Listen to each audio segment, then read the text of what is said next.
Hello, so this is my economics project.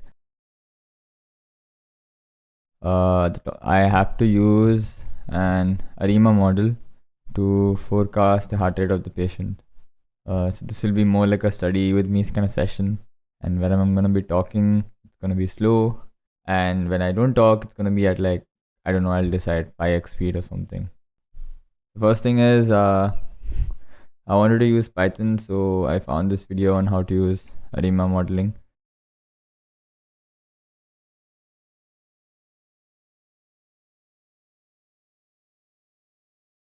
Test how I understood how to pick an appropriate ARIMA model. So I'm going to be following this video where they explain how to do augmented Dickey-Fuller test, identifying if a process is stationary, and plotting residual term series, etc.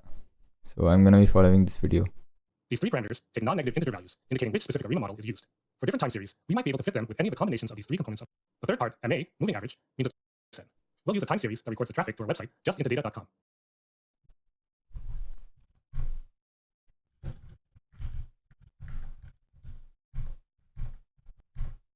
Okay, now it's a weird interpretation error thingy. Why is it taking the ending as 1900 0315? Is the date given? Let me just check. Open Excel, LibreOffice. I don't want to pay for Excel, so I'm using an open source alternative called as LibreOffice.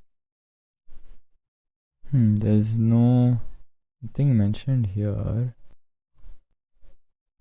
Maybe there's some kind of an error with the encoding. Yeah, there's some kind of error with the encoding. If you look here, 24, then 25, going like that. Let me just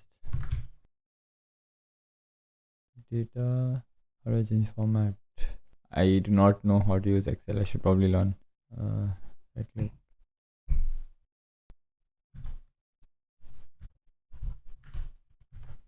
Why can't I just paste the string? I don't get it.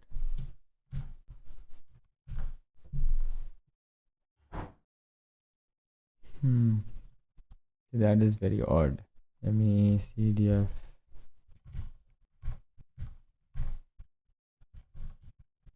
Why is the date coming like that? Try to clean this up. Let's go. df cleaned equal to df dot copy. Then df cleaned.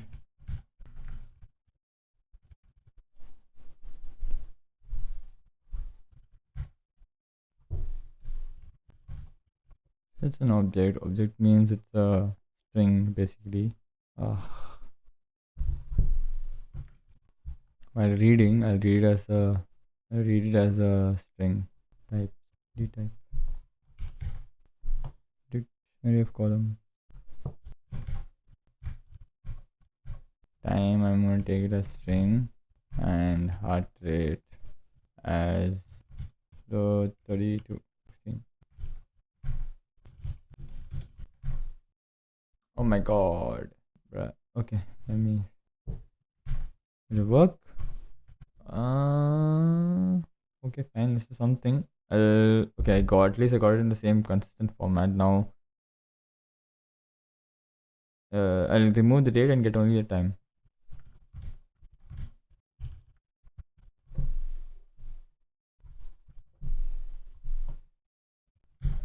Okay, got it.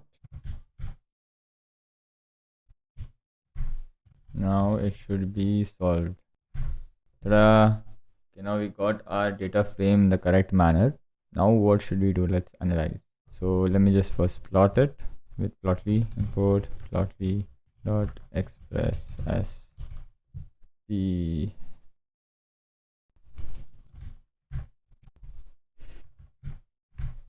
then px dot line df cleaned.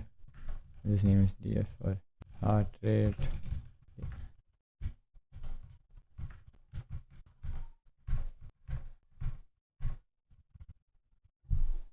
Okay, now this is another problem because when you're plotting, we're not telling what time it is. It's getting confused because it's thinking all these observations, that is 98 point time as a previous 11 o'clock. So we have to sort that, but this is only for visualization. That is the issue that will be coming. Okay, we can add time.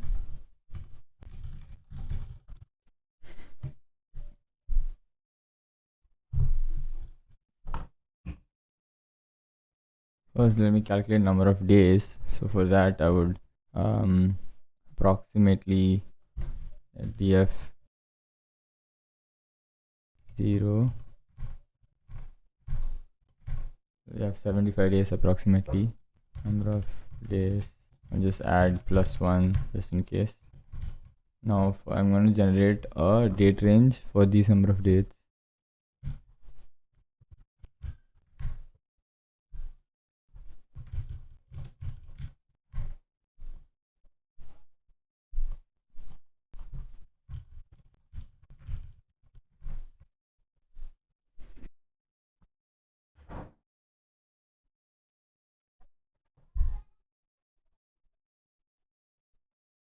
I'm gonna a bit hand coding because I'm too lazy right now.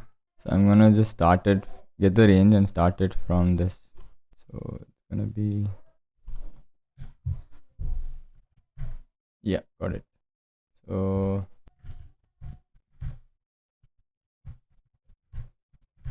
okay, so I got this. Now I'm gonna say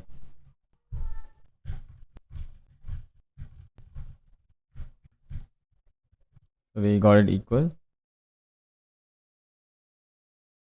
time equal to my range. Okay, now we got it. So I'm gonna drop time. I'll just say df dot time. All right, so perfect. Now if I try to plot it, it shouldn't have any issue. Px dot line df comma heart rate. As we can see, there's a mean reverting tendency. No, we humans usually have an average heart rate, yeah. Overall, it's having. I'm assuming that the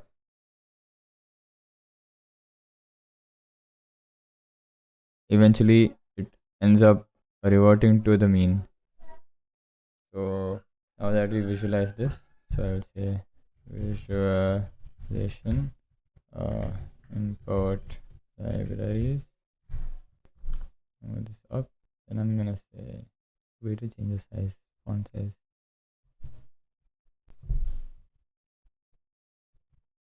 Okay, now how do I go back? Okay, perfect. Oh, finally I can actually read what I'm writing. Oh, now I need to change the size. Oh god. Settings, theme, increase, content font size. Hey, wonderful.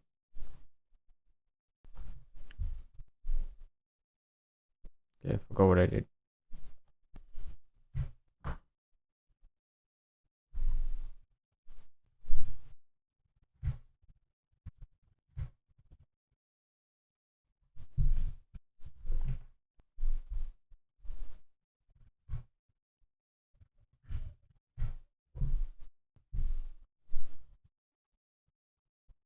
Okay, now we have this table that's a given class, right? So now I'm gonna compare this with the graph we're getting.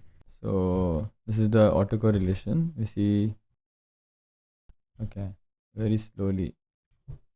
So it could be non-stationary or it could be non-stationary or it could be AR of P. I think it's AR of P because okay, let's see. White noise, it can't be. It can't be MA because it says PACF damps out, but we can clearly see PACF. Okay. It can't be ARMA also because it damps out for PACF. That's not true. So it can only be non-stationary AR of P. We saw the mean reverting tendency, but let's just see using Dickey Fuller test.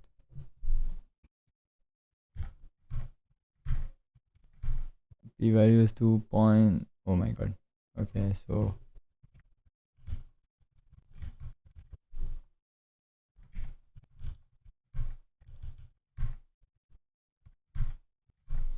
Okay, we can see from the Dickey filter test that this is definitely way lower than 0.05.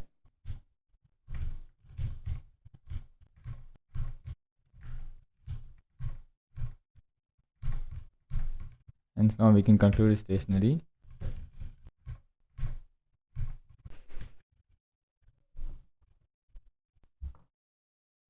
So now I'm gonna pick P as the place where the spikes stop. Spikes cut off at lag 1, 2, 3, 4. So partial.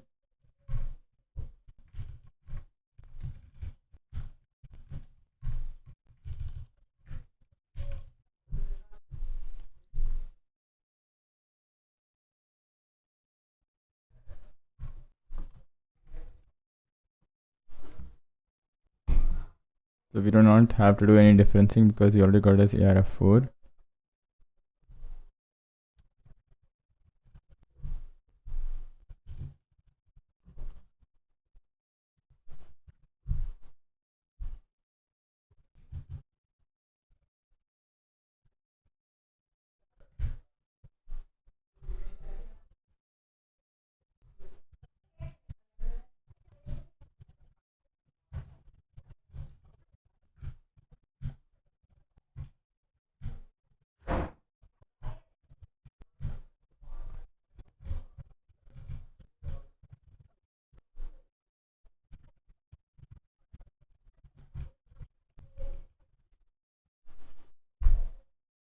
So now I'm gonna use ARIMA 4.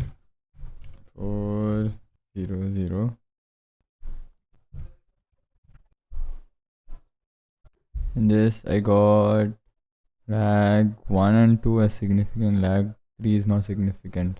So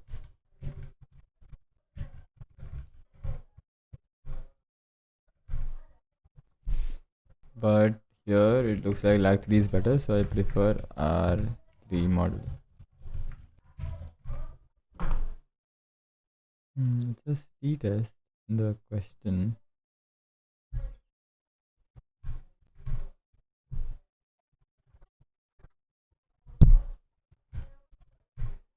This is perfect. Clearly we can see that every residual term is on. Why is it plotting two? Why is it plotting twice? I don't know. Okay, maybe it's playing. Oh, okay.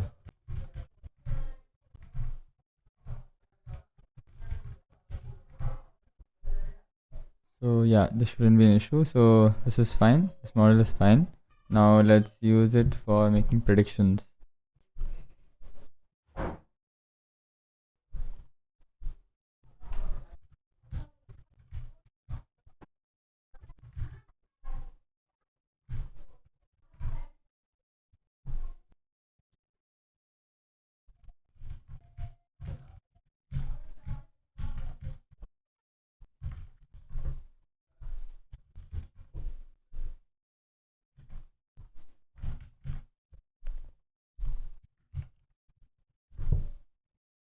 Test like I shown the right. So basically, the p value basically means you're using the past two values to make a prediction. Similarly, for moving average, if the order is n, right, stationary, we can proceed statistical parameters which you can use to judge if a data set is stationary or not. So I've created a function over here, and as I said, this test is going to return an array of what this test is.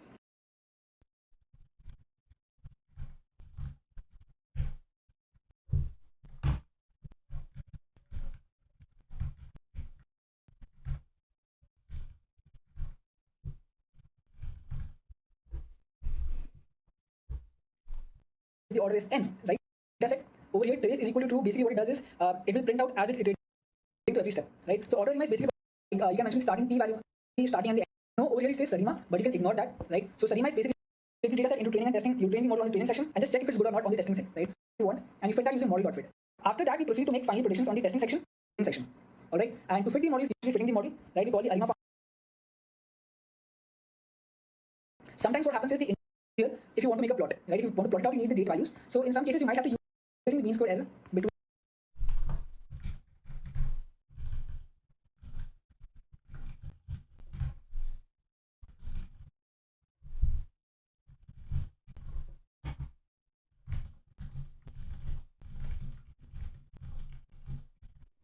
I remember Satya sir saying in class that we can use z-test instead of t-test, and right now I do not have time to figure out how to use t-test here according to the question, but because by default the stats models library uses z-test, that is normal distribution test, and we found that I did correct only. It's just I was just confused why we can't use t-test here, but there's no time for that now, so I'm just gonna proceed with this.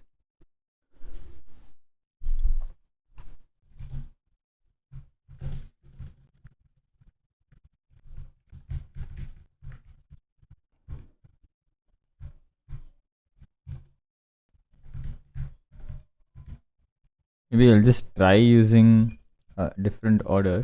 I'll try using moving averages, and we can see that moving averages is not significant.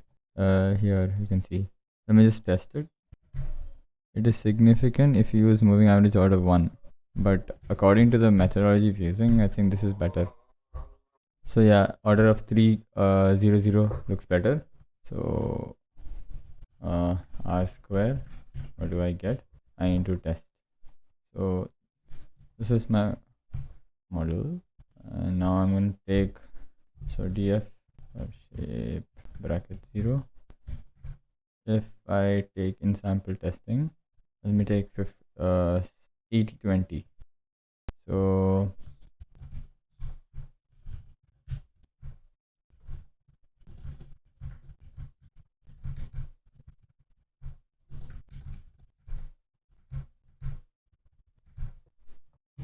just verifying, and yeah, this should be fine. Notice how it's going till here, and then this is this one.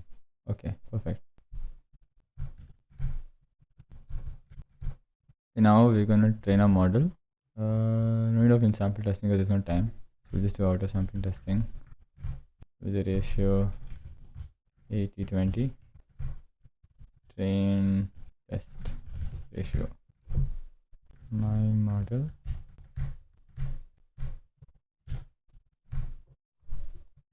will predict or forecast. Plot the case more gradually. This may suggest a difference for us. So we're fitting the model using the original training set df_train with parameters of 2. Next, let's use this model to make predictions. Before using this model to make time series predictions, we need to make sure our model has captured adequate information from the data. We can check this by looking at the residuals. We'll plot the residuals. The lower legs barely show any significant spikes, follows the previous momentum, and shows an upward trend.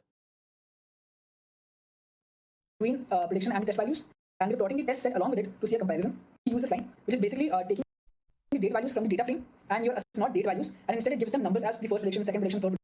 Basically, where the training set ends, from there you want to start making prediction, and it goes on till the end of the data set. All right. So mention that over here in model.predict, right? And What? How does this even work? I don't understand. you need to write the starting index and the ending index, and you can see the respective coefficient for each training section. You specify the order that you want, and you fit that using model.fit. Of order 1, the coefficient you need to write the starting index and the ending index in which you want to make a prediction. Right? The starting index is length of training set. Yeah. So basically, where the test set. Why would I do it in the prediction training model? 2, right? So that's acceptable. If this, right? So now that we know the model is good, we retrain the model on the entire data set this time, and not just the training section.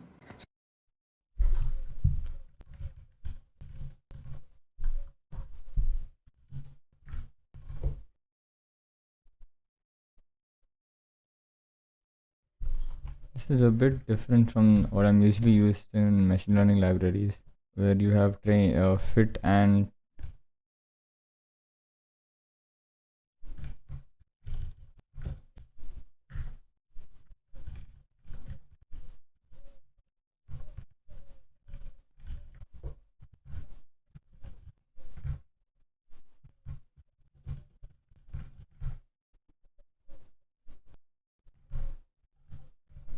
why isn't this working?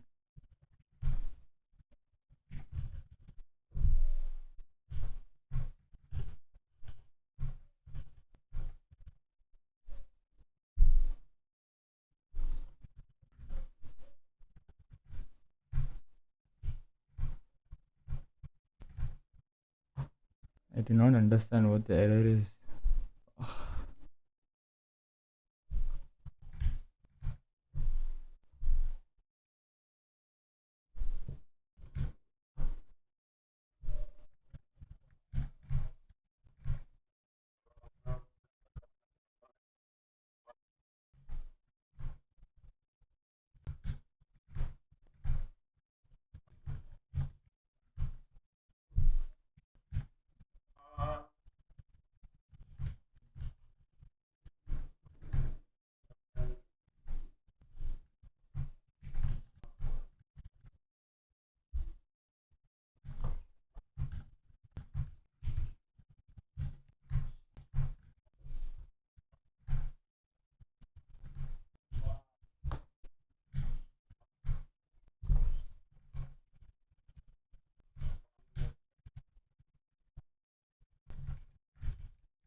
What? What? No. So hi guys, my name is Nachiketa and welcome back to my channel. In this video, I'm going to show you how to implement an ARIMA model in Python. In the last video, I covered taking a square root of that to get the root mean square, and the value is 2.32. It's a bad model, right?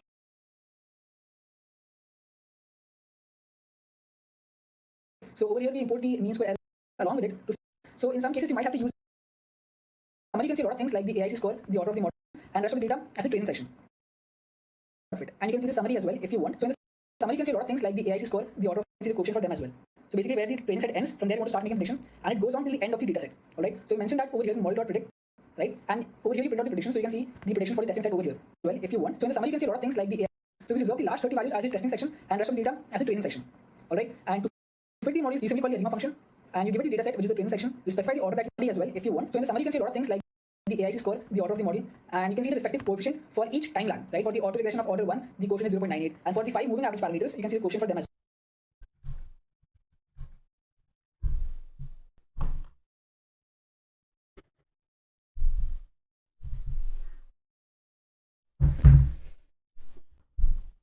well.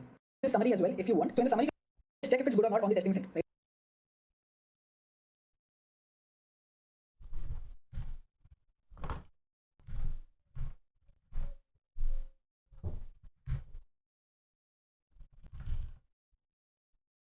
Automatic ARIMA modeling based on the stats model library that we've been using.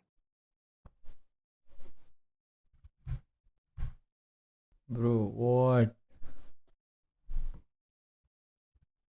So we'll start. This is what I am getting.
அடிச்சேன் நான் எடுக்கல.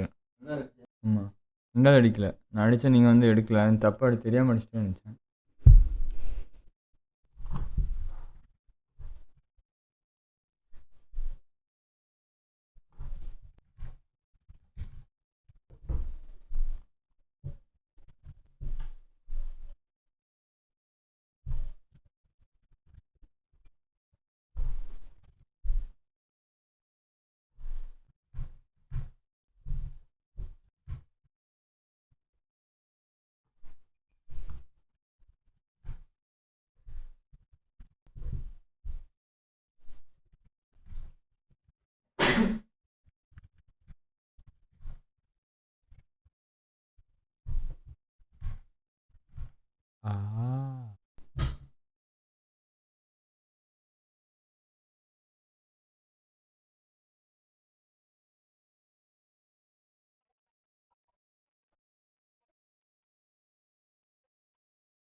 I am so lost.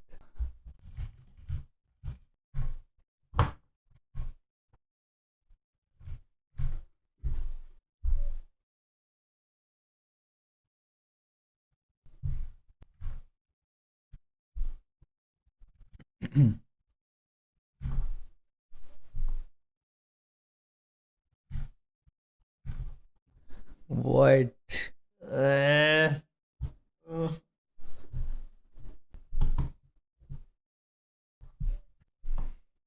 So hi guys, my name is Nachiket, which you can use to judge if a data set is stationary. Means your data set is not stationary. The last 30 values as it tested. So basically, where we import the mean square error function from Econometrics on the entire data set this time, and not just the training section. Prediction. Now you can't plot this without having date values. So first we create an index of dates, right? We create dates ranging from 2018 30th December to the next 30 dates. And what we're doing is basically we're basically assigning index to this prediction data frame and setting it as the future dates, right? So now if you try to print it, you see that the indexing has been changed to dates. Now you'll be able to plot this easily.